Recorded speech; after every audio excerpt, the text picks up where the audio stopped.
Hello friends, आज सकाळी सकाळी आईच्या हाताची पुरणपोळी खाऊन झाल्यानंतर मला माझ्या फ्रेंडचा कॉल येतो आणि आमचं कसं बोलणं होतं की चला आज खूप छान क्लायमेट आहे तर आपण आपल्या गणपतीला भेट देऊ. आम्ही आलेलो आहे गणपतीला, ही गणौशा गणपतीची पाटी आणि हे तिथलं थोडंसं वातावरण.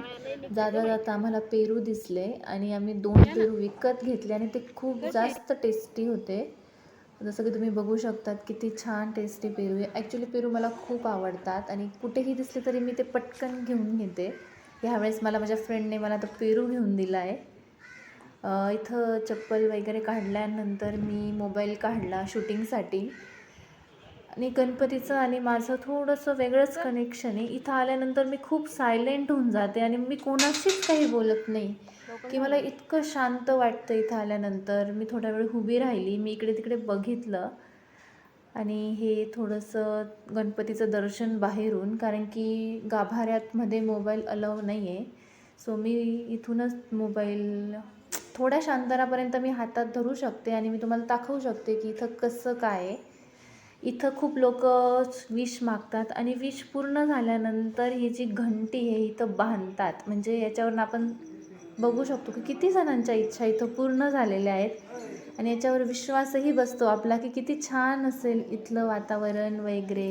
किती प्युअर सोल असतात जे येतात, इच्छा मागतात आणि इथं अष्टविनायकचे जे गणपती आहेत ते सर्व इथं आहेत. म्हणजे सर्वांचं दर्शन आपण एका ठिकाणी घेऊ शकतो. इतक्या छान पद्धतीने सर्व आहे.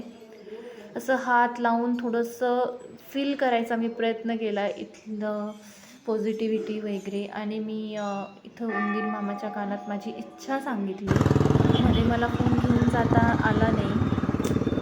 सो आता बाहेर निघालो आणि घरी जायला निघालो तो पाऊस चालू झाला. ही माझी मैत्रीण जी फुल पॅक आहे, स्टोल वगैरे बांधून ती गाडी चालवत होती आणि मी मागे मोबाईल घेऊन मला हे सर्व क्लायमेट माझ्या फोनमध्ये कॅप्चर करायचं होतं. खूप छान वाटलं मला आज गणपती बाप्पाचं दर्शन घेऊन. थोडा पावसामुळे मला वडापाव पण दिसला नाही, तो मी खाल्ला आणि तो खूप जास्त टेस्टी होता. बाहेर